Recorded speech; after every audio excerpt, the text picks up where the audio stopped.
Previously. Il binge-watchait déjà avant que ce soit cool. Alain Carazé revient pour vous sur des séries cultes. Au menu aujourd'hui, Twin Peaks, partie 2 avec Guillaume Mathias. Retrouvez-moi tous les mercredis dans Previously, le podcast de Télé Loisirs, pour plonger dans une série phare que non seulement je vous raconte, mais dont je vous livre aussi des coulisses.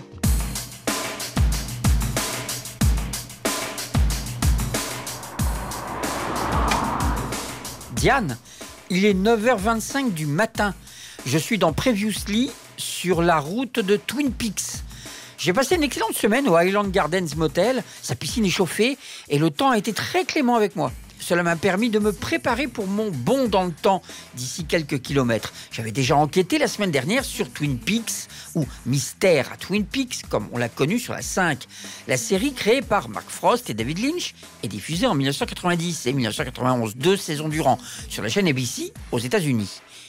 Vous vous souvenez du choc que cela a été, la densité des scénarios et leur précision stupéfiante, alliée au style étrange et surnaturel instauré par une mise en scène absolument incroyable. Twin Peaks est un chef-d'œuvre qui a bouleversé le monde des séries télé, même s'il a fallu un peu de temps pour intégrer tout ce que la série est parvenue à démontrer, entre autres qu'il y avait un public non négligeable, prêt à s'investir dans une série exigeante et passionnante à suivre. Et si la série Twin Peaks s'est achevée sur un cliffhanger non résolu, nous n'avions cependant pas fini d'explorer l'univers de Twin Peaks.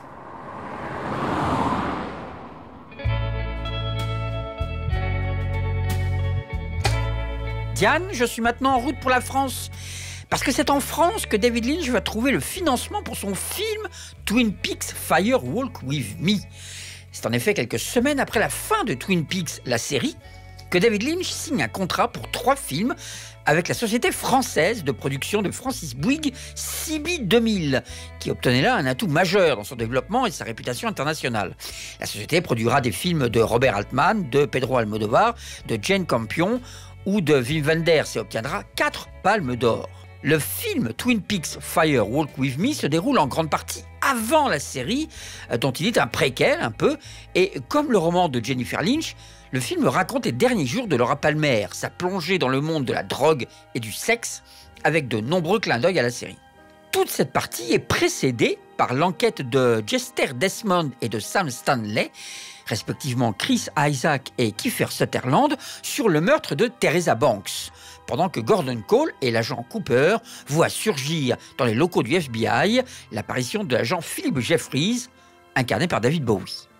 Pratiquement la majorité des personnages de la série, comme le shérif Truman, Jocelyn Packard, Lucy, Andy ou Nadine Hurley, ont été coupés du montage final. On ne découvrira ces scènes que 12 ans plus tard, avec The Missing Pieces, une compilation de scènes supprimées, donc ces scènes-là, éditées en DVD et en Blu-ray dans une collection spéciale. Le film Fire Walk With Me est bien plus proche du style de cinéma expérimental que Lynch approchait à l'époque, et se fit sans la collaboration de Mark Frost.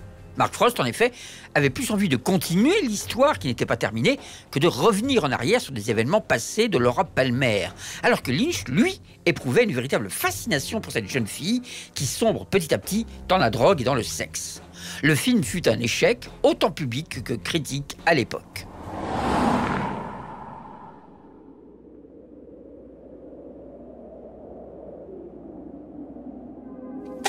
Diane, je me rends maintenant à Cannes, parce que je suis en France, c'est l'occasion. L'ensoleillement du sud et de la Côte d'Azur est sans pareil. L'endroit est absolument idyllique. Au sein du MIP, je vais à la rencontre de l'hôte de Bob, le père de Laura Palmer, celui qui a abusé et tué sa propre fille, Leland Palmer. Ray Wise, l'acteur qui a incarné Leland, a été aussi dans Robocop, dans Reaper, une série qu'on a connue en France sous le titre Le Diable et moi, dans 24 heures chrono, dans Mad Men, dans Les Feux de l'amour. Et là, il parlait de Farmed and Dangerous, une web-série satirique se déroulant dans une entreprise agricole pas très écologique, avec des vaches nourries au pétrole. Oui, carrément. Twin Peaks, c'était il y a déjà presque 20 ans. Oui, en fait, je crois que ça fait déjà 25 ans. Almost 25 years ago. 25 ans.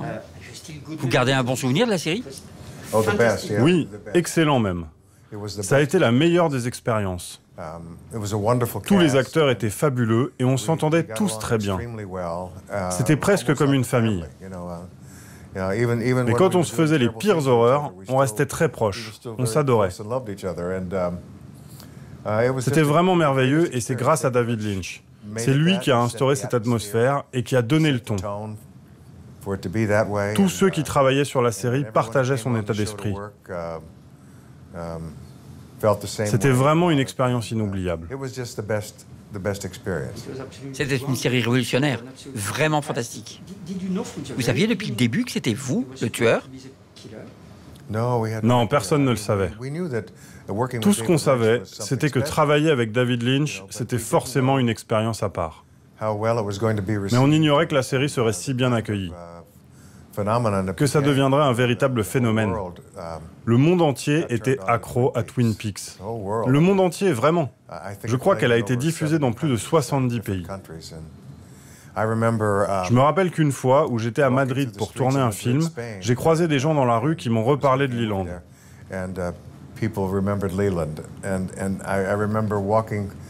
Une autre fois, en Roumanie, à Bucarest, je marchais dans la rue et plusieurs personnes se sont arrêtées au bord du trottoir pour proposer à Leland Palmer de le déposer. Je n'ai accepté aucune de ces propositions, cela dit. Qui sait où ils auraient pu m'emmener? C'était vraiment un phénomène mondial. Tourner le film Fire Walk With Me, ça a été différent de votre travail sur la série? Oui, ça a été assez différent, notamment parce qu'on avait tous quitté Twin Peaks depuis plus d'1 an quand on a commencé à travailler sur Fire Walk With Me.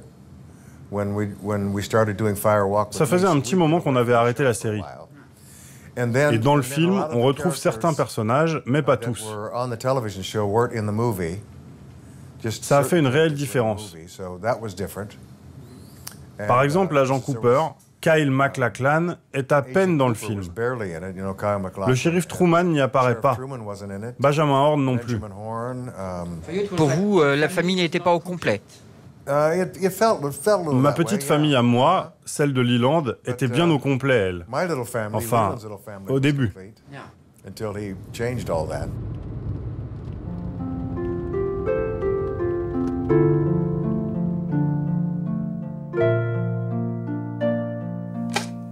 Diane, je profite de mon passage à Cannes pour pousser jusqu'à Monte-Carlo.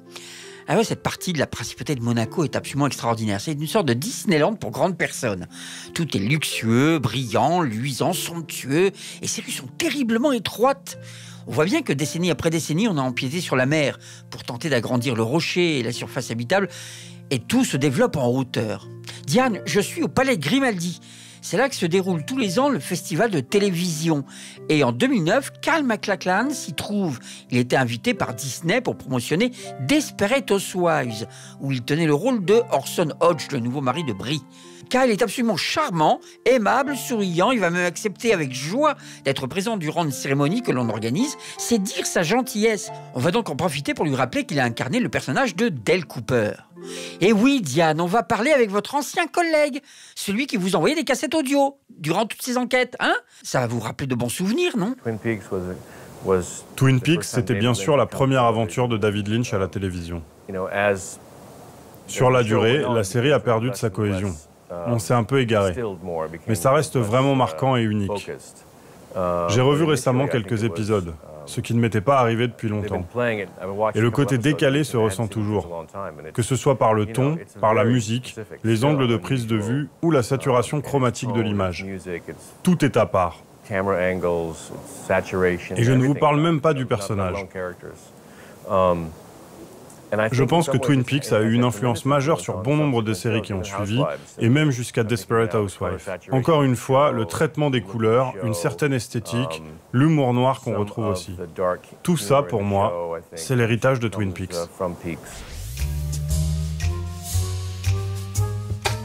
Diane, là je suis en route pour New York, la grosse pomme. Je me rends dans les bureaux de Showtime à la CBS Corporation, qui sera bientôt réunie avec la Viacom. Ces mouvements de société, moi, ça me donne un petit peu le tournis. Mais bon, ce que nous devons savoir, c'est que c'est là que Twin Peaks va connaître son retour, quelques 26 années plus tard. Alors Showtime, c'est une chaîne payante premium, avec des films en première exclusivité, des rencontres sportives et des créations originales. C'est un peu le même format que HBO ou que Canal+. Vous vous abonnez pour avoir accès à autre chose que ce que la télévision traditionnelle peut apporter et sans aucune coupure publicitaire. Parmi les créations originales de Showtime, il y a Dexter, par exemple, les Tudors, Stargate SG-1, oui, ça a démarré chez eux, Weeds, Ray Donovan, Queer as Folk, The L Word, The Big C et Nurse Jackie, par exemple. Nous sommes d'ailleurs en plein boom des reboots. Les suites de séries à succès, ça a toujours existé, de Aftermath à Tabata, pour ma sorcière bien-aimée, mais en passant par Mission Impossible 20 ans après, ou les nouveaux chapeaux de bottes de cuir. Mais là, quand même, entre Will and Grace, entre Roseanne, entre Gilmore Girls, La Fête à la Maison, Roswell, Magnum, des titres bien connus, ça aide à une époque de surabondance sérielle. C'est Mark Frost qui contacta à nouveau David Lynch en 2012 pour lui demander si cela l'intéressait de reprendre Twin Peaks. En 2014, ils sont tombés d'accord que le moment était venu pour continuer la série sur les bases qu'ils avaient définies et ont donc contacté la chaîne payante Showtime. Leur première entrevue avec les responsables a été très positive, tellement qu'ils ne sont même pas allés ailleurs. Et en octobre 2014, Showtime annonce triomphalement qu'ils vont redonner vie à Twin Peaks pour une mini-série de 9 épisodes qui sera tournée en 2015 et diffusée en 2016. Alors que dans les années 90, Mark Frost et David Lynch travaillaient ensemble et que Frost était le showrunner de la série, pour cette nouvelle saison, c'est un tout petit peu différent. Mark Frost écrit tous les épisodes, les 9, totalisant quelques 400 pages de script. Il discute avec Lynch via Skype, parce que Mark Frost, il vit maintenant à Ojai. Lynch réalisera l'intégrale de la mini-série, ce qui est d'usage avec une série limitée. Et tous deux déclarent: le monde mystérieux et spécial de Twin Peaks nous attire vers lui de nouveau. Nous sommes très excités. Que la forêt soit avec vous. Non, mais là, on avait compris l'allusion. C'est lourd, là, ça va. Bon. Sauf que si la hype est au maximum, si l'excitation est à son comble, Twin Peaks revient, les choses ne se passent pas tout à fait comme prévu.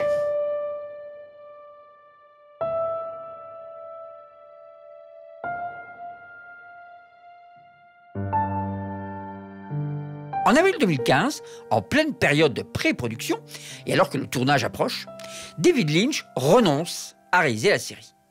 Un dimanche, dans un tweet, il précise qu'il n'a pas assez de budget pour produire la série comme il le pense. Le diffuseur Showtime est très surpris par ce revirement soudain du réalisateur car, d'après eux, les négociations sur les points restants de l'accord étaient en bonne voie. Mais sans attendre, Lynch informe les acteurs et actrices qui s'organisent et lancent une campagne de soutien. Sherilyn Fenn, Sherry Lee, Peggy Lipton, James Marshall, tous, ils vont aussi tourner une vidéo où ils demandent que David Lynch soit réintégré en tant que réalisateur. Parce que Twin Peaks sans Lynch, c'est comme une tarte sans cerise. Oubliant consciencieusement que d'autres réalisateurs ont tourné les épisodes de la série de 1990 dans lesquels ils ont joué. Enfin bon, ça on oublie. Showtime persiste et précise que, avec ou sans Lynch, le retour de Twin Peaks sera bel et bien produit. 1 mois et demi plus tard, Lynch est de retour et son souci de salaire est résolu. Visiblement, la pression des acteurs sur les médias a joué dans le bras de fer que Lynch faisait à Showtime. Parce qu'on parle plus de pourcentage sur l'exploitation DVD que de budget insuffisant pour la série, en fait, à vrai dire. David Lynch obtient que la série dépasse le cadre initial des 9 épisodes. Il va donc, à partir de septembre, tourner toute la série, 142 jours durant. Il ne divisera le tout en épisodes qu'au montage, plus tard. Pour ce faire, il va terminer artificiellement chaque épisode par un morceau musical tourné depuis le Roadhouse de Twin Peaks. Et au final, les 9 épisodes que Lynch et Frost avaient initialement écrits et que David Nevins, le président de la chaîne, confirme avoir lu, on ne peut que présumer qu'ils ont été à la base du tournage, mais que leur contenu est maintenant dilué. De 9, on passe à... on ne sait pas encore trop combien d'heures, il faut que le montage soit terminé, mais voilà, au final, ça va faire 18 heures plutôt que 9. Au final, il aura fallu 3 ans à la série pour ce faire. Initialement prévu pour 2016, marquant ainsi les 25 ans de la série, ce retour ne se fera qu'un an après, à partir du 21 mai 2017. Enfin, une fois le tournage achevé, dans le plus grand secret, la distribution de la série est révélée, car jusqu'alors, seulement Kyle MacLachlan avait été contractualisé pour la série. Et là, c'est le choc. La série compte, écoutez bien, 217 acteurs et actrices. 217, un nombre absolument phénoménal, parce qu'on parle d'ici quand même de rôles et pas de figurants. Il y a Michael Cera, Ashley Judd, Jennifer Jason Leigh, Naomi Watts, Tim Roth, Tom Sizemore, Don Murray. Bon, il faut bien reconnaître aussi que, aussi spectaculaire que soit cette liste, la réalité finira par être un petit peu différente. Parce que beaucoup de ces acteurs n'ont qu'une scène, une séquence. Richard Chamberlain, par exemple, Richard Chamberlain quand même, Shogun, enfin vous voyez, les oiseaux se cachent pour mourir, Richard Chamberlain. Lui, c'est le secrétaire de Gordon Cole. On le voit ouvrir une porte, faire entrer l'agent Cooper dans le bureau du FBI, lui dire « Merci, attendez ici ». Et il referme la porte. Et c'est tout. Donc voilà quoi. Mais enfin, bon, il est là.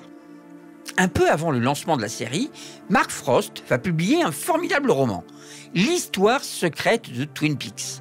En France, c'est édité aux éditions Michel Lafon. Parsemé de cartes, de dessins et de graphismes, c'est le dossier d'un enquêteur, l'archiviste, qui réunit énormément de documents sur la ville de Twin Peaks, son passé, et nous fait découvrir que celle-ci a visiblement été un refuge pour des visiteurs venus d'ailleurs. La personne qui a trouvé tous les dossiers de l'archiviste, c'est l'agent spécial du FBI, Tamara Preston. Tamara Preston, TP, Twin Peaks.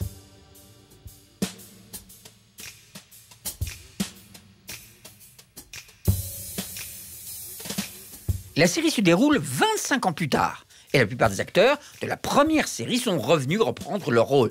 Exception faite de Michael O'Keefe, qui s'est retiré et qui n'est plus acteur. C'est donc Robert Forster, qui est maintenant le shérif de Twin Peaks, Frank Truman, le frère de Harry Truman. Shelley Johnson et Bobby Briggs se sont mariés, et ils ont divorcé. Lucy et Andy sont mariés, ils ont même un fils. Et Sarah Palmer est devenue alcoolique, et le docteur Jacoby, lui, est devenu un complotiste sur YouTube. La grande surprise de cette série est de voir arriver en personne Diane. Vous, Diane. Eh bien oui, vous êtes un personnage clé de cette saison. Parce que jusqu'alors, on pouvait même imaginer que l'agent Cooper inventait votre personnage et parlait à son dictaphone comme moi je suis en train de le faire en ce moment, là. Ce qui rajoutait un petit côté surréaliste à la chose. Mais de vous voir, ça change tout. Diane est interprétée par Laura Dern, celle qui fut la partenaire de Kyle MacLachlan dans le film Blue Velvet, le film de Lynch. En cela, ils recréent tous deux les personnages de Sandy et de Jeffrey, d'autant que Kyle MacLachlan a toujours affirmé que l'agent Cooper était pour lui une version adulte de Jeffrey, son personnage dans Blue Velvet. Mais sans grande surprise, le personnage principal de cette saison, c'est quand même David Lynch lui-même, à savoir Gordon Cole, le personnage qu'il incarnait déjà de façon sporadique dans la saison 2 et dans le film. Là, il est constamment présent dans tous les épisodes.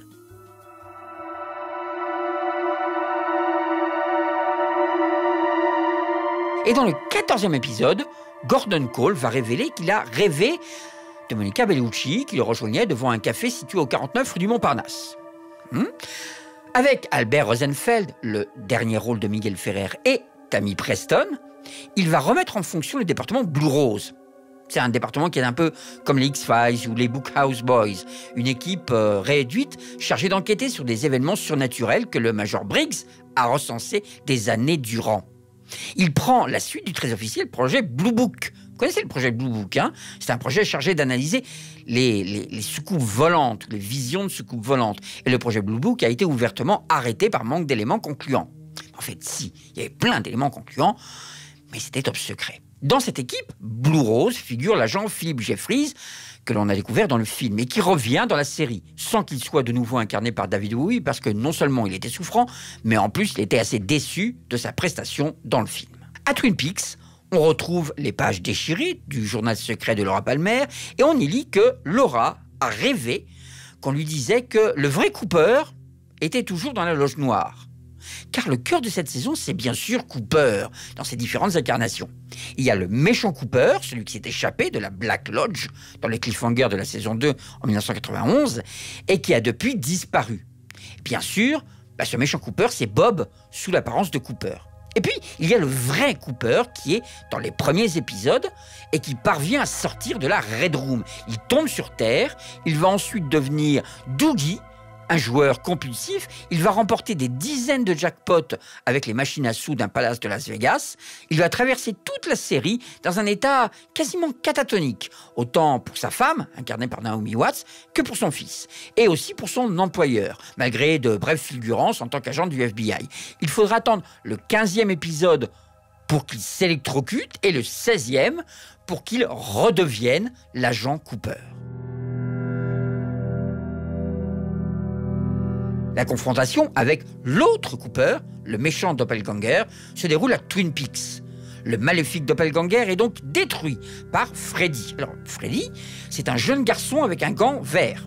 Ce gant lui a été donné par des gens de l'autre dimension, le géant, quelque chose comme ça, et qui lui assure une super force. Cooper, avec l'aide de Diane et de Gordon Cole, va donc retourner dans la loge depuis les sous-sols du Grand Hôtel. Il parle à l'agent Jeffries, qui est transformé en un objet qui ressemble à une théière géante, et se retrouve dans le passé. Cooper va alors empêcher Laura Palmer de se faire assassiner. Carrément. Et vous avez bien entendu, il revient dans le passé pour empêcher le meurtre de Laura Palmer. Bon, alors évidemment, tout ça est un condensé quand même très succinct. Il y a énormément d'autres intrigues autour de ce retour. Mais là, quand même, je vous résume un peu l'histoire.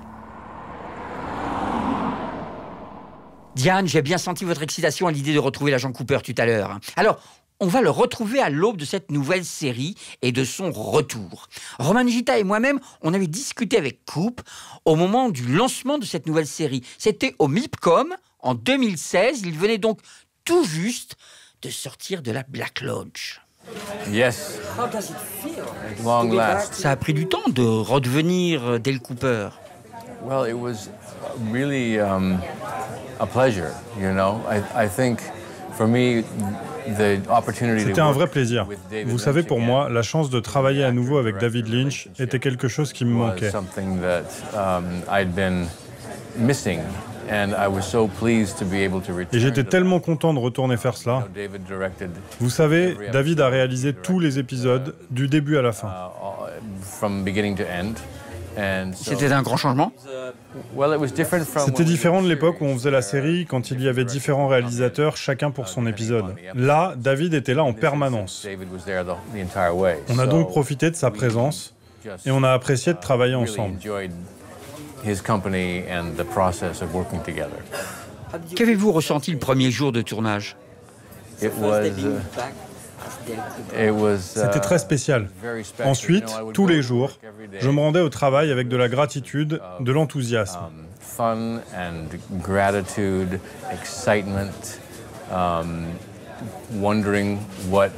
On se demandait toujours, David Lynch et moi, ce qu'on allait trouver ce jour-là dans cette scène-là, et c'était toujours un vrai plaisir.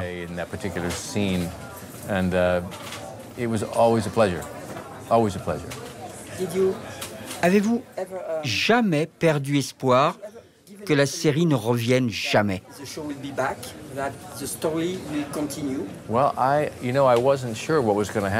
Moi, je n'étais pas sûr que ça allait arriver. Au fil du temps, entre l'ancienne série et la nouvelle, comme nous sommes amis, ça revenait quelquefois dans nos conversations. Je lui demandais s'il pensait un jour revenir à Twin Peaks, s'il y pensait. Et il répondait toujours d'un vague « Non, pas sûr, peut-être que non ». Et donc, quand il s'est décidé et qu'il m'a appelé pour me dire que lui et Mark Frost travaillaient sur quelque chose, j'ai été surpris et très excité. Pas simplement par l'idée que j'allais avoir la chance de travailler à nouveau avec David, mais à l'idée de revisiter ce personnage et de poursuivre l'histoire de Dale Cooper. La chose dont je suis le plus fier avec la série originale, c'était que, avant toute chose, ABC avait permis à la série d'être à l'antenne.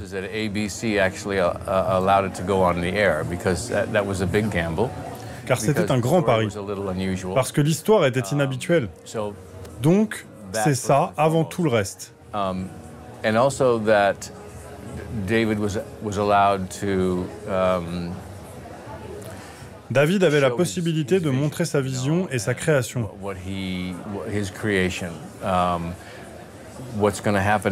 Ce qui se produit maintenant avec cette nouvelle série, c'est que cela va être une forme encore plus pure.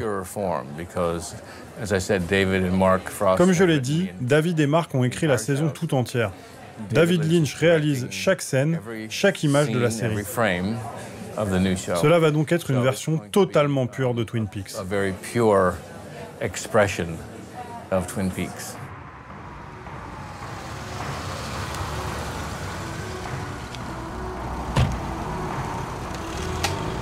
Diane, je suis déjà reparti du MIPCOM. J'ai pris au passage Guillaume Mathias et il est maintenant avec nous.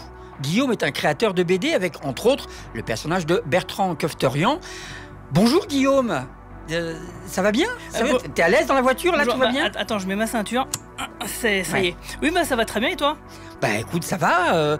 Est-ce que tu peux nous parler justement de ton personnage et de ta BD? Oui, alors Bertrand Koftorian et Zone 57 sont 2 albums diptyques qui forment une histoire complète. C'est une histoire d'invasion extraterrestre dans la ville de Metz sur fond de télé-réalité. Alors c'est une comédie de science-fiction avec un anti-héros du nom de Bertrand Koftorian où je suis aidé au scénario par Carlos Rodrigo et à la couleur Céline Labrier. C'est édité chez Weta, W-E-2-T-A. Ça, c'est ce qu'on appelle vraiment synthétique des extraterrestres dans la ville de Metz. Oui, mais il y en a, c'est vrai. Il faut regarder. Hein. C'est pour ça les Mirabelles, ça les attire, en fait. C'est ça le twist du truc. Je pense que tu es parfait pour nous parler de Twin Peaks The Return, parce que si tu fais le voyage de retour avec nous, Diane, je vous le dis, c'est pas pour nous parler uniquement de Bertrand Koftorian, c'est parce que Guillaume a beaucoup analysé Twin Peaks à travers des vidéos qu'il a fait sur chaque épisode que l'on peut voir sur twinpeaks.site, Twin Peaks en un seul mot.site.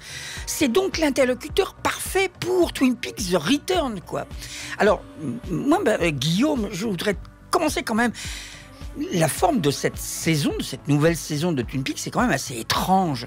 Il ne s'agit pas véritablement d'épisodes, mais de parties. Ça, David Lynch a bien insisté. Ce ne sont pas 18 épisodes, ce sont des parties. Et pourtant, tout a été diffusé semaine après semaine. C'était pas possible de le binger, quoi. Donc c'est un long film découpé en morceaux. Alors, c'est une bonne réflexion. Et d'ailleurs, heureusement, finalement, que c'était diffusé qu'une semaine par semaine, parce qu'il faut les encaisser, les épisodes, quand même. Ils sont quand même assez denses, malgré leurs apparences. Il y a beaucoup de choses à analyser.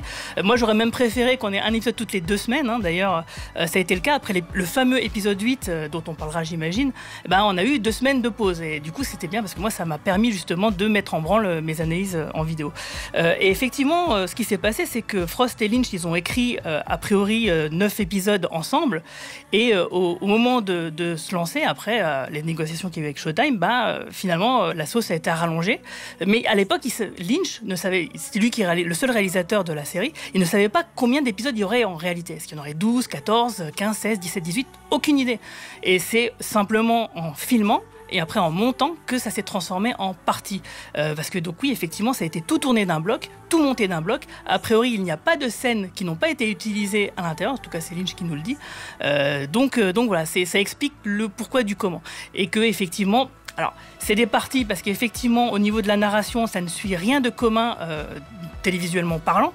Il y a juste, il a quand même découpé, monté les choses d'une certaine façon pour que il y a des thématiques et des ambiances qui ressortent de chacun des segments. Ouais, c'est important parce que sinon c'est pas simplement qu'un long film découpé en morceaux, en fait. C'est pour ça qu'en fait... C'est un peu ça, mais pas complètement. Il y a quand même... Mais oui, parce que, en fait, dans certains épisodes, ils ont des scènes qui sont regroupées thématiquement, au niveau de l'ambiance, au niveau de ce qu'il veut raconter dans le sous-texte, etc. Et ce qui fait que, parfois, certaines scènes ne sont pas dans le bon ordre.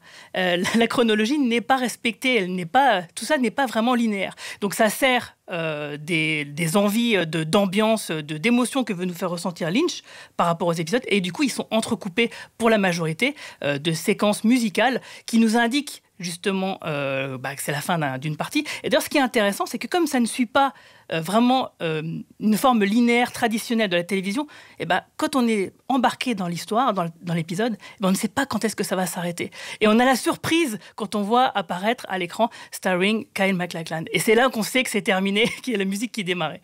Moi, je sais que c'est terminé à partir du moment où il y a un concert. Mais ça, c'est chacun. C'est presque ça, oui, tout à fait.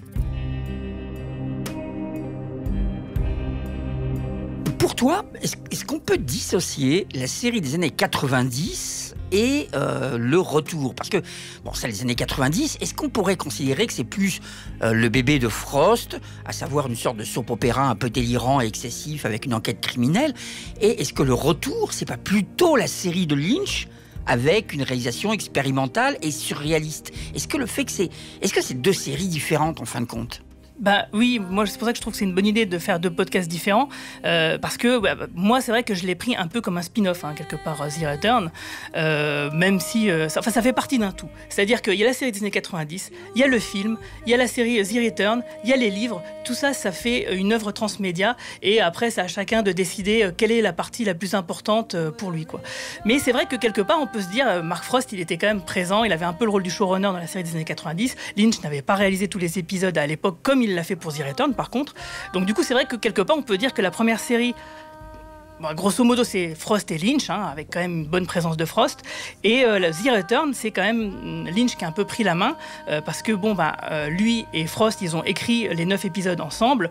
Ensuite au moment, après l'épisode avec la négociation avec Showtime, Lynch a réécrit certaines choses, il a rallongé, on imagine, certaines choses pendant que Mark Frost était parti écrire ses livres.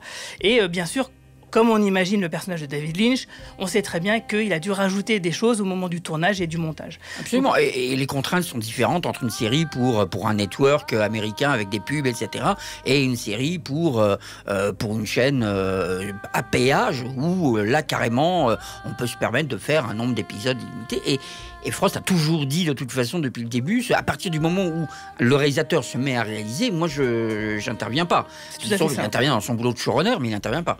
What's happening to me? Someone manufactured you. Dans ce Return, il y a des tulpas. Les tulpas, alors, dis-moi si j'ai bien compris, ce sont bien des doubles. Mais il y a des doubles, pas simplement un double de Cooper, il y a aussi un palais de Jack Rabbit, d'où émerge Neido, qui a les yeux fermés. Il y a Judy, qui semble être la clé maléfique de toute l'histoire. Bon, voilà, je ne l'ai pas dit dans le résumé que j'ai fait précédemment, parce que tout ça, sinon, je pense que les gens auraient arrêté d'écouter ce Previously.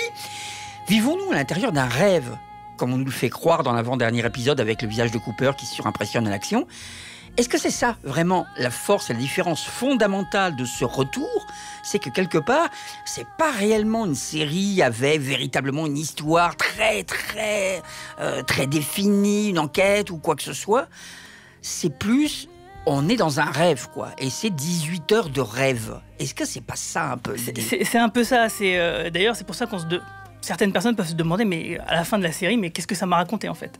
L'intérieur du rêve, le fait qu'on soit à l'intérieur d'un rêve est déjà évoqué dans le film par David Bowie, le personnage de David Bowie qui est Philip Jeffries, mais aussi dans la partie 14 avec Monica Bellucci qui joue son propre rôle, où elle dit qu'on vit tous dans un rêve et elle demande d'ailleurs qui est le rêveur. Alors c'est intéressant qui est le rêveur, parce que, et là je vais revenir sur les tulpas, parce que qu'est-ce qu'un tulpa en réalité? C'est une entité spirituelle du bouddhisme tibétain qui est créée par la force de la volonté de son invocateur et qui est forcée à se manifester dans le monde physique. Donc c'est une sorte de conscience autonome et indépendante modelée à partir de la simple volonté psychique de son créateur. Et en fait, quand on y réfléchit, mais qu'est-ce qu'un tulpa si ce n'est un personnage de fiction? Finalement, est-ce qu'un personnage de fiction, c'est pas un tulpa quelque part, avec comme créateur justement Lynch et Frost?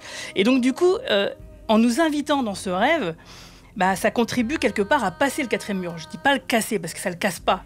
Dans Twin Peaks The Return, en particulier, dans Twin Peaks toujours, depuis toujours, moi j'ai toujours trouvé qu'il y avait quand même des passages, comme par exemple dans la série des années 90, il y a Bob qui regarde la caméra, à nous glacer le sang. Déjà, il y avait quelque chose de ce 4e mur qui était un peu fissuré. Là, j'ai aussi l'impression qu'on passe le 4e mur. On ne le casse pas complètement, mais quand même, on a posé une fenêtre et puis des fois on l'ouvre. Et ça contribue quand même à nous transformer en enquêteurs, parce que le fait d'être projeté comme ça, d'avoir cette dynamique réalité-fiction qui fait que nous-mêmes, on ne comprend pas. En fait, les créateurs, les scénaristes ne nous expliquent pas finalement quelle est l'histoire, le récit, etc. On est noyé sous un tas d'informations, de scènes. On ne sait pas ce qui est pertinent et ce qui ne l'est pas par rapport au récit principal, par rapport à la trame principale. Donc ça veut dire que toi, spectateur, tu dois regarder la série d'une manière très précise et concentrée toutes les secondes. Parce que parfois, un objet, une seconde, une phrase, une réflexion, une attitude va être un indice déterminant qui va te permettre peut-être de comprendre finalement qu'est-ce qu'on te raconte. Et c'est ça qui fait que, effectivement, quand la question qui est le rêveur, moi j'ai envie de répondre à Monica Bellucci, c'est le spectateur en fait. I love how your eyes close. C'est fascinant parce que, et pour aller dans ton sens, et pour te rejoindre là-dessus, il y a plein d'éléments en effet dans cette série, entre autres. Bon, on a parlé des scènes qui terminent chaque épisode dans le Roadhouse à voir avec un groupe musical, mais la plupart de ces scènes font intervenir aussi des personnages que l'on ne voit pas à l'extérieur de la série, que l'on ne voit pas dans d'autres moments, qui parlent de leur vie, de leur truc, et qui font référence à un personnage qui s'appelle Billy. Donc ça, on se dit, bon, c'est Lynch qui nous rajoute un petit truc, ou est-ce que ça a un sens véritable, comme tu nous dis? Est-ce que le Billy, ou ce genre de détails, est-ce que c'est crucial pour participer au rêve? Tu as tout à fait trouvé justement un des exemples qui, à mon avis, le plus emblématique de ça, c'est qu'effectivement on nous parle d'un Billy. Mais qu'est-ce qu'on s'en fiche de ce Billy? C'est qui ce Billy à qui on a volé cette camionnette? C'est qui ce Billy qui couche avec Audrey Horne? On s'en fiche à l'arrière. Vas-y, on aimerait bien le voir. Et peut-être qu'on l'a vu, mais on ne le sait pas parce que les personnages ne sont pas toujours nommés. Mais on se demande, mais oui, pourquoi c'est important? Alors en fait, effectivement, il y a beaucoup de personnages qui se succèdent, qu'on ne revoit jamais, le temps d'une scène où les gens ils parlent de leur vie. Une, elle parle d'une certaine Angela, par exemple. Il y a les histoires d'amour de James, James, il est un peu bizarre quand même avec ses histoires d'amour d'ailleurs. Et souvent, il y a ce Billy qui revient. Alors il revient, on parle de lui, c'est Audrey Horne dans ces scènes qui en parle avec son mari Charlie. Donc on comprend que c'est l'amant d'Audrey à ce moment-là. Et on nous raconte beaucoup de choses sur ce Billy. On nous explique que la dernière personne à avoir vu Billy, c'est une certaine Tina.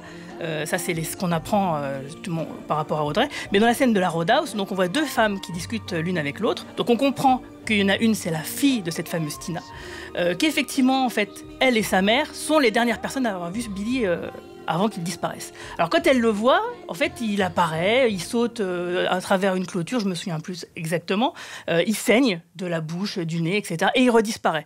Et elle a trouvé ça très, très, très étrange. Et en fait, cette Tina, plus tard, Audrey, elle en parle avec Charlie, elle l'appelle, etc. Donc il y a tout ça, on se demande qui est ce Billy. Et en fait, quand on regarde dans d'autres scènes, on apprend qu'effectivement, on a volé la camionnette de Billy. On se dit, mais oui, mais quel intérêt? Voilà, je te laisse dérouler, mais quel intérêt, quoi? Je vais y venir, en fait. En fait, il y a la fille de Tina qui a vu donc Billy, parmi les personnes à avoir vu Billy. Elle était avec son oncle à ce moment-là, mais elle s'en souvient plus vraiment si elle était avec son oncle ou pas. Et ça revient deux fois dedans. Alors je sais que tu me regardes d'un air un peu circonspect, tu te dis, mais qu'est-ce qu'il raconte? Je vais y venir. En fait, Billy, quelque part, David Lynch l'utilise pour nous faire prendre conscience des différentes timelines. Tu parlais du changement temporel, et en réalité, on se rend compte, en fait, on s'en rend pas compte au moment des visionnages, du déroulé des épisodes, mais peut-être le visionnage de l'ensemble de la saison, on se rend compte qu'en fait, non seulement les épisodes étaient dans un désordre chronologique, comme je le disais tout à l'heure, par rapport à une thématique, des ambiances, etc., mais qu'en fait, dès le début de la saison 3, on nous montre plusieurs versions de l'histoire, sans que ce soit raconté. On est déjà dans la version de la timeline dans laquelle Laura Palmer n'est plus morte, etc. Exactement. Etc. Ah oui. Alors, mais là, donc, ça prend son sens. Ça prend son sens. Et en fait, comment on peut déboucher sur une réflexion pareille? Alors, je ne vais pas tout vous donner vraiment la liste de tous les indices qui mènent à cette conclusion, parce que le podcast durerait 2 heures.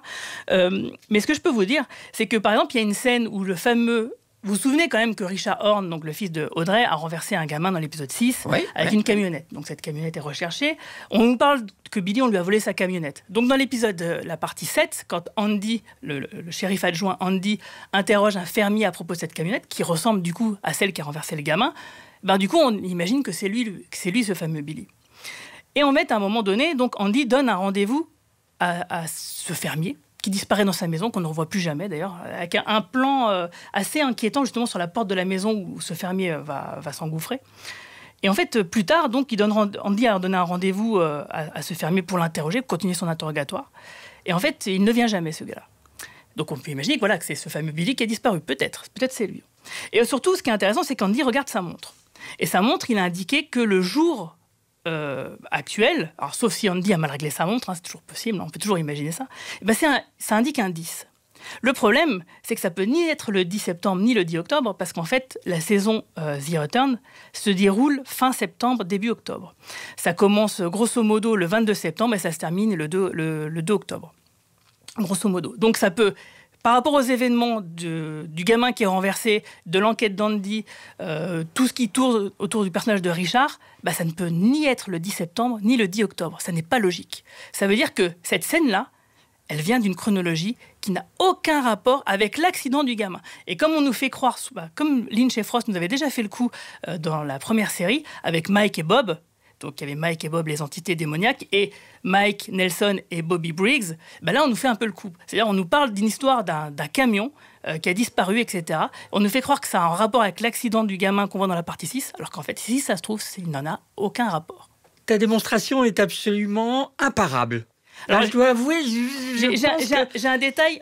Ceux qui nous écoutent, là, doivent être... Mais alors, soit ce type est fou, soit il est génial. Les amis, je pense qu'il est génial. Franchement, Guillaume, vraiment, c'est limpide. C'est trop sympa. C'est vraiment limpide. C'est vraiment limpide. Mais j'ai un autre truc pour être encore plus bref et pour enfoncer le clou là-dessus. Dans ce même épisode, dans cette même partie 7, avec Andy qui regarde sa montre, je ne sais pas si vous vous souvenez, mais la scène finale de la partie 7 est un des rares épisodes où il n'y a pas, justement, de concert au Roadhouse. Et dans cette partie 7, il s'avère qu'au WR, il y a un plan. Et d'un plan, donc on voit le WR avec des gens qui mangent, etc., Shelly qui sert, avec Heidi, etc. Et tout d'un coup, un personnage qui est joué par le fils de David Lynch, qui rentre et dit « Est-ce que vous avez vu Billy ?» Hey! Everybody seen Billy? Et hop, on n'a même pas le temps de lui répondre qu'il s'est déjà barré. Et en fait, d'un plan à l'autre, tous les figurants changent. C'est pas vrai. C'est exactement le même plan. Non mais c'est pas vrai. Mais tous les figurants changent. On passe d'un plan sur Norma qui fait ses comptes, après on revient sur le plan d'avant. Et, hop, et là on se rend compte que peut-être effectivement le là chant encore... contre chant, tout a changé. Tout a changé. Les figurants ont changé. Alors il y en a certains, peut-être les mêmes acteurs, ils ont changé de place, mais en tout cas il y en a certains, ils n'ont pas les mêmes vêtements, ils sont pas placés aux mêmes endroits. Et donc, c'est impossible qu'en fraction d'une seconde, les gens ils aient pu changer de place. Ça se verrait. Non, en fait, ils auraient couru tous les uns vers les autres. C'est obligatoirement volontaire. Soit on ne peut pas imaginer qu'au montage, Lynch se dit tiens, j'ai besoin d'un autre plan, je vais le trouver ailleurs. C'est vrai qu'on a du mal à imaginer que ce soit une erreur. Non, parce que le plan, c'est exactement le même. Les deux plans ont 20 secondes d'intervalle. On nous fait intervenir le fils de David Lynch qui nous parle de ce fameux Billy. C'est un des rares épisodes où il n'y a pas de conclusion musicale, ce qui fait que le générique déroule sur un des plans du WR. Ça ne peut pas être un hasard. C'est que là encore, on nous montre un extrait, donc on ne sait pas, difficile d'imaginer c'est lequel, mais pour ma part, je pense que tout ce qui a rapport avec Billy fait partie de la timeline déjà alternée. Et ce qui fait que peut-être toutes les scènes avec Audrey Horne font partie de la timeline alternée. C'est brillant. Je suis convaincu. Je suis convaincu. Mais alors, franchement, il fallait le voir.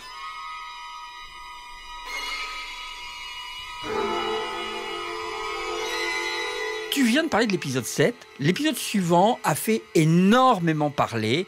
Ça reste pour énormément de personnes un des épisodes les plus brillants de toute l'histoire de la télévision et des séries télé. C'est le fameux épisode 8, Got a Light, avec en noir et blanc l'explosion atomique de 1945 au Nouveau-Mexique.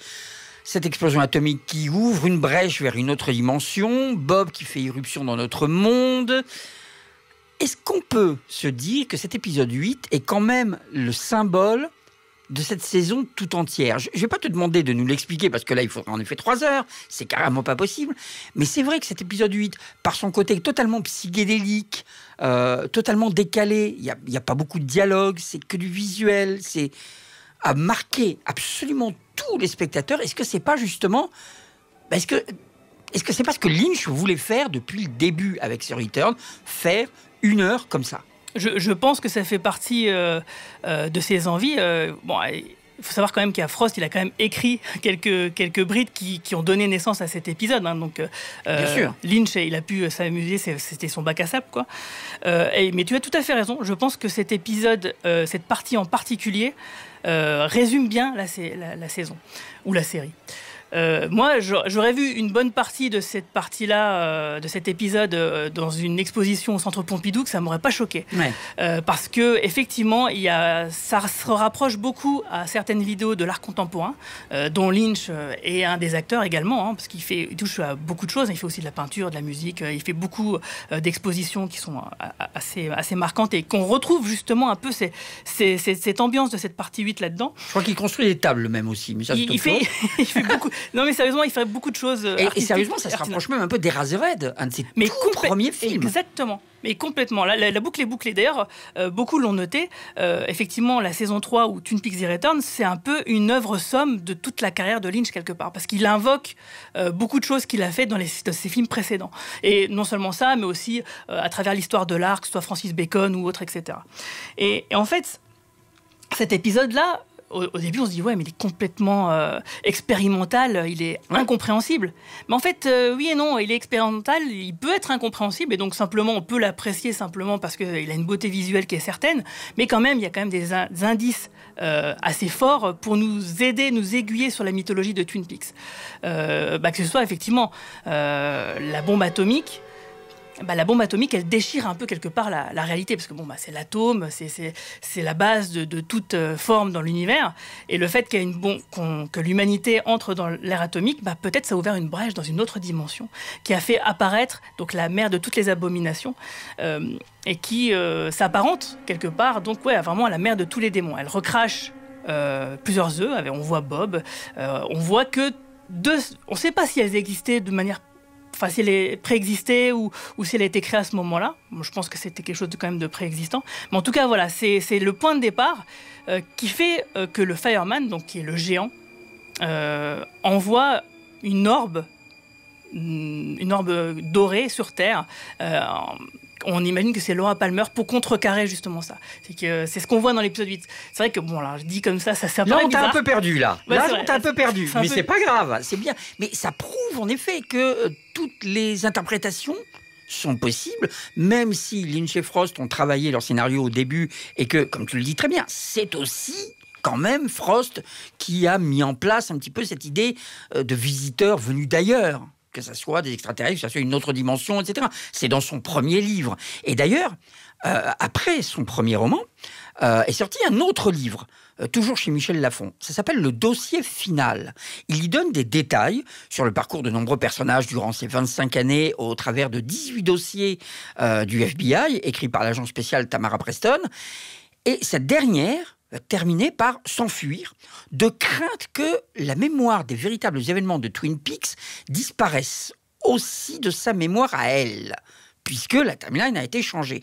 Ce livre est-il la version de Frost de Twin Peaks ?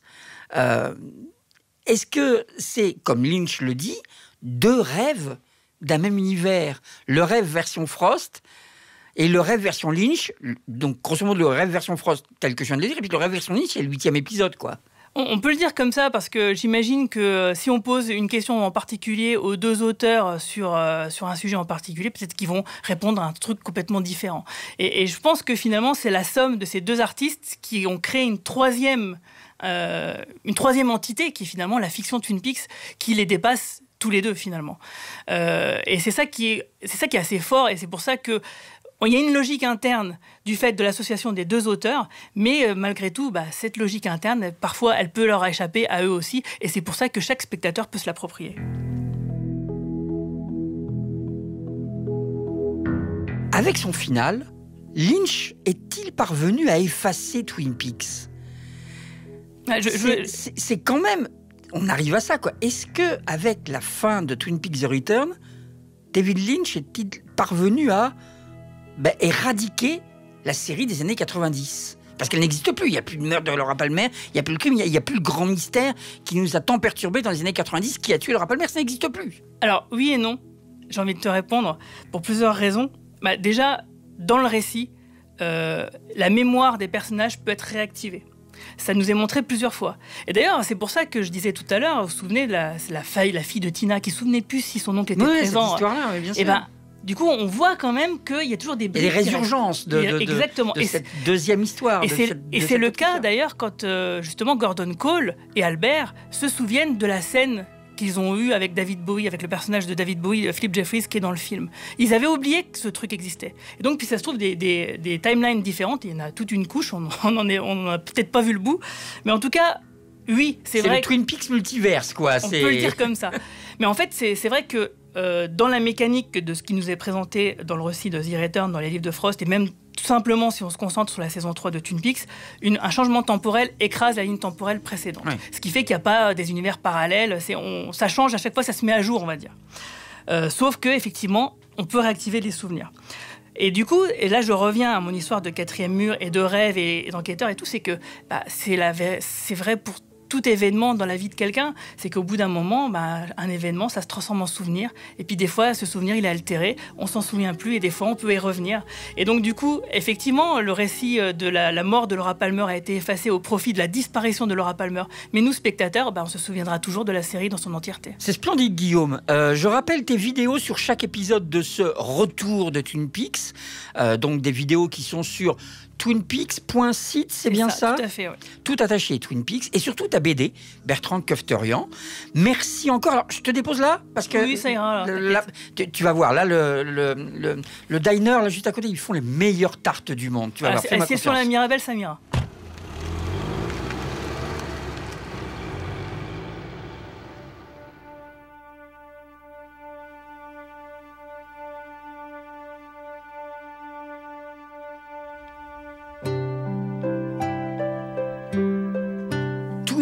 The Return était une série limitée. Alors, c'est pas un jugement de valeur, hein. C'est-à-dire que c'était une mini-série, quoi. Qu'elle était prévue, produite, contractualisée pour avoir un nombre fini d'épisodes et une durée donnée. Il n'est donc pas question de la poursuivre, à la différence de la série des années 90, qu'on espérait pouvoir être renouvelée d'année en année. Showtime a d'ailleurs précisé, par la bouche de son directeur, que Twin Peaks The Return avait atteint son but, générer de l'abonnement pour la chaîne à péage. L'audience de la série était, comment dire, assez modeste, de 619 000 spectateurs à son début jusqu'à 800 000 pour son final. En termes de notoriété, pour Lynch, ce fut un succès absolument phénoménal qui a fait oublier la froideur des spectateurs du Festival de Cannes pour son film Firewalk With Me. Les 2 premiers épisodes de la série ont été projetés au Festival du cinéma, qui proclama ensuite que les séries n'étaient pas de l'art, mais passons quand même au sujet. Les 2 premiers épisodes donc ont recueilli un tonnerre d'applaudissements. Mark Frost, le co-créateur de Twin Peaks, vit donc maintenant à Ojai. Diane, je pense qu'il serait quand même assez bienvenu de retourner le voir, de lui laisser le mot de la fin. Entre Twin Peaks et Twin Peaks le retour, il a fait d'autres choses, il a fait des séries documentaires, il a fait d'autres séries télé, mais comme dans The Return, nous sommes à une autre époque. Une époque où ce nouveau Twin Peaks n'existe pas encore. Quelle année donc est-ce ? 1994. Mais écoutez, Diane, les propos de Mark Frost nous prouvent que tout était calculé dans sa tête et qu'il nous avait déjà donné le nom du personnage pivot de ce retour. La philosophie que j'essayais de transmettre à travers certaines histoires dans Twin Peaks était liée au mystère de la vie quotidienne. Sous les apparences d'une petite ville qui paraît tranquille, presque toutes les vies étaient troublées d'une manière ou d'une autre.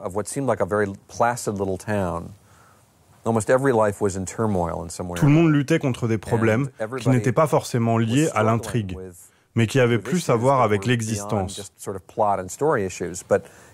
C'était l'aspect le plus intéressant dans l'écriture de la série sur la longueur. On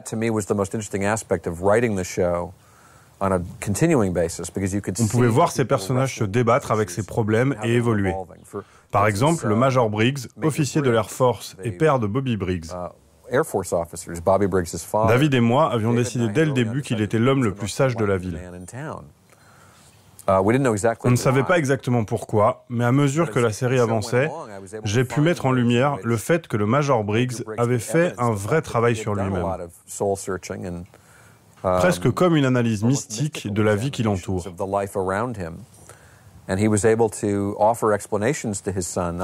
Il expliquait donc des choses à son fils, mais il ne l'écoutait jamais.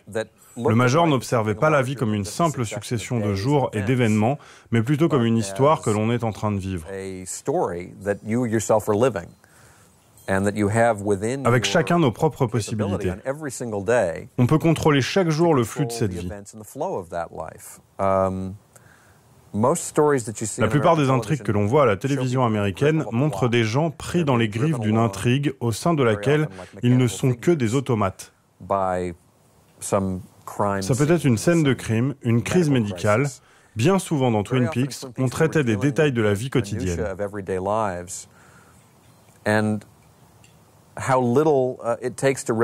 Il ne faut pas grand-chose pour rentrer dans la vie de quelqu'un et découvrir ses pensées les plus intimes. J'ai essayé d'inclure ça dans chaque épisode. Le but était aussi de provoquer ce questionnement. Pourquoi est-on là ? Pourquoi est-on vivant ? Quel est le but de la vie ? Ça m'intéressait de voir des personnages se poser ce genre de questions. Pour moi, c'était la partie la plus intéressante de la série. Je pense que l'autre chose intéressante que nous avons traitée était la réaction des gens face à la violence.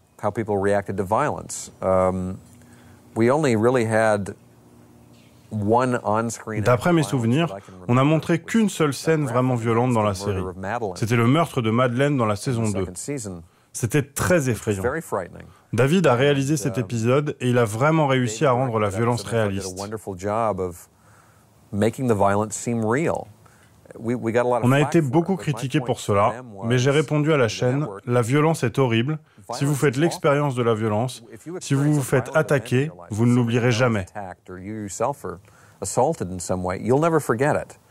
C'est quelque chose qui vous marque à vie.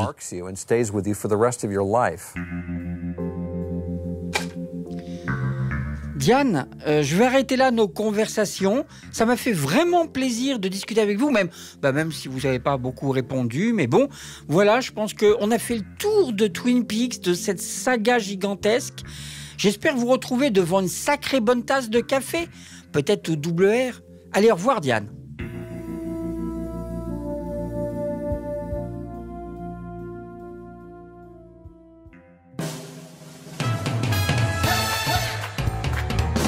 La semaine prochaine, ils ont passé plus de 11 années ensemble, 11 saisons, 250 épisodes. C'est la série télé favorite de Steven Spielberg et de Barack Obama.